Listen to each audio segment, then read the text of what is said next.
Welcome to Nayfee Paints. In this video, I'll be showing you how I built my water recycling plant. This is yet another build that got out of control size-wise. What started off as a mid-sized project ballooned out to a pretty large piece, but the end result I'm really happy with and can't wait to game on this piece. With that, let's crack in.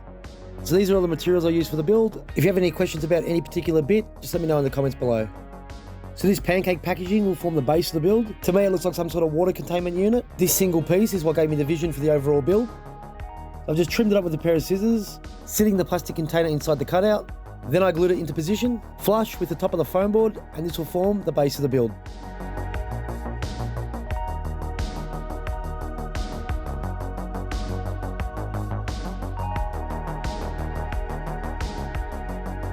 For this particular build, I decided to go with 3D printed stairs. Once I set them into position, they were a little bit low for my liking. So to fix this, I just cut out myself a piece of foam and mounted the stairs on top of it. This will just raise the stairs above the top of the water containment area.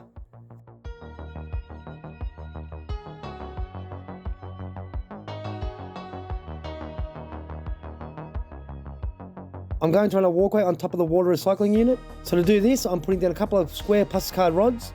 They're here for two reasons. The first is to glue the platform on top of something, and the second is to lift up the platform and make sure they're flush with the stairs. How I make my platforms is super easy. I just get some of this 5mm foam board, measure and cut it to size. Once I've got the shape and size cut out, I then take some 0.2mm Plasticard sheets, measure and cut the Plasticard sheet to size, and using some PVA glue, just stick it down onto the foam board. Any excess Plasticard sheeting, just trim away with a pair of scissors. After dry fitting the platform into position, I decided I wanted another room on the back here with some stairs leading up into it. So for this part of the build, it's done the exact same way as I did the first platform, using the foam board and Plasticard. The only thing that was different was the shape. With the second stairwell being added, I decided I wanted to put the whole thing on a big piece of foam board. On this extra board, I can add some extra details like pipes, vents, and whatever else comes to mind. On this empty space here, I've made myself a grate using these pot plant inserts. On top of this grate, I've then placed my 3D printed generator, and I'll connect this back to the main build later with some piping. I also printed these little hatch ends. They luckily fit perfectly with this generator piece. This makes these connections slightly smaller and allows me to fit some pipes in later. For the railing, I started out by using these little printed square frames. To fill these in, I just used some Plasticard sheeting, cut it to size and glued it to the frame.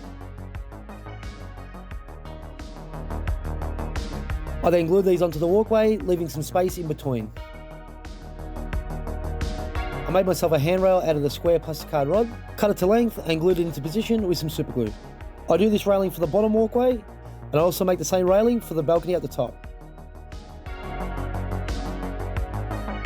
This next step is down onto the base again. Where the two pieces of foam join, I'm not happy aesthetically how it looks, so I've got this 5mm triangle Plasticard rod. It's the same height as the pieces of foam, and being a triangle, it butts into the join nicely here and leaves a nice sloped edge on the outside. With the base shape of the model done, now it's time to fill it in a little bit. So I'm going to go into the room here. I've measured all 4 walls out, pre-cutting the 3 doors in place. Then I've just gone around one at a time, gluing the 4 walls into position. Just taking my time to make sure all the corners are square and all the heights of the walls are correct.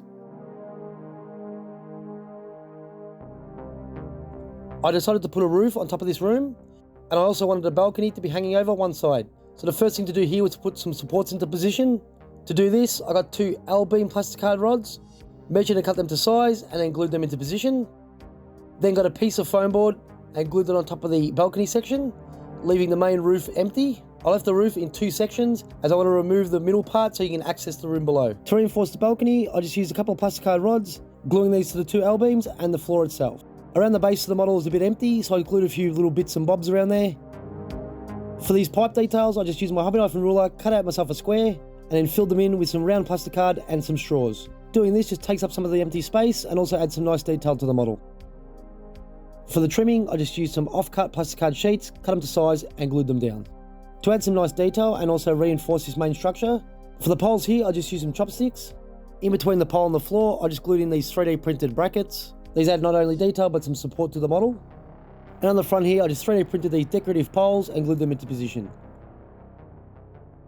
Now it's time to put in all the piping on the model. Before gluing the piping in, I dry fitted it all first to make sure I was happy with the positioning. This took about an hour to get right, but once I was happy with the setup, I then went along gluing each individual pipe section into position. I also made sure the exterior pipe aligned with the interior, just to show the pipe running continuously through the wall and connecting on the inside. For the platform inside the model here, it was really simple to make. I got some 3D printed pillars, glued those into position, measured and cut myself a piece of foam board, leaving a little slot where the ladder can fit into. There's a link now on the screen to a video how I do my ladders. To attach these valves to the pipes, I simply use my drill, make a little hole in the pipe. These little cog charms here have holes in them, so I place a little bit of toothpick in the hole, cut it to size, then glue the little valve into the hole in the pipe. For this textured flooring here, it's really simple to make. I got this gardening mesh from the dollar store. I put down a full coating of PVA glue where the mesh is going to be placed. Then I lay down my mesh. I put a few items on top of the mesh just to hold it into position until the glue was fully dry. Found myself this plastic cylinder here. Not sure where it's from, but it'll make a perfect water vat to sit on top of the roof. To add some detail to this water vat, I got some Plasticard sheeting, cut myself a couple of 1 centimeter strips, measured them around the water vat, and with some super glue, glued them into position.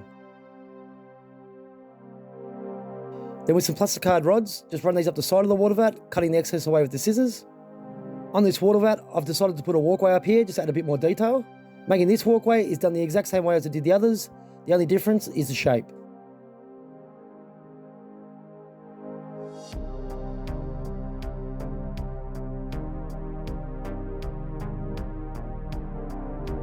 For the fencing at the top here, this is done with a sheet to drain your udon noodles. A nice little find here from the dollar store yet again. I cut myself a piece of this sheeting, gluing it to the outside of the flooring and following the shape around. I applied a ladder here for access, and this gives any miniature a nice little sniping vantage point. With the main structure of the model built, I just went around gluing bits and pieces like barrels, computer consoles and wiring. This just adds that little bit extra detail to the model and gives it some visual interest. With my clippers and hobby knife, I just went around the model putting in dents and taking out chunks of the plastic. This will represent some wear and tear and battle damage that the machinery has taken over time. The last thing I did was add some rivets over the entire model, and with that done, it's ready for a coat of paint. Thanks for watching Nayfee Paints. If you liked the video, please click the sub button or leave me a like, and I'll see you in the next one. Catch ya!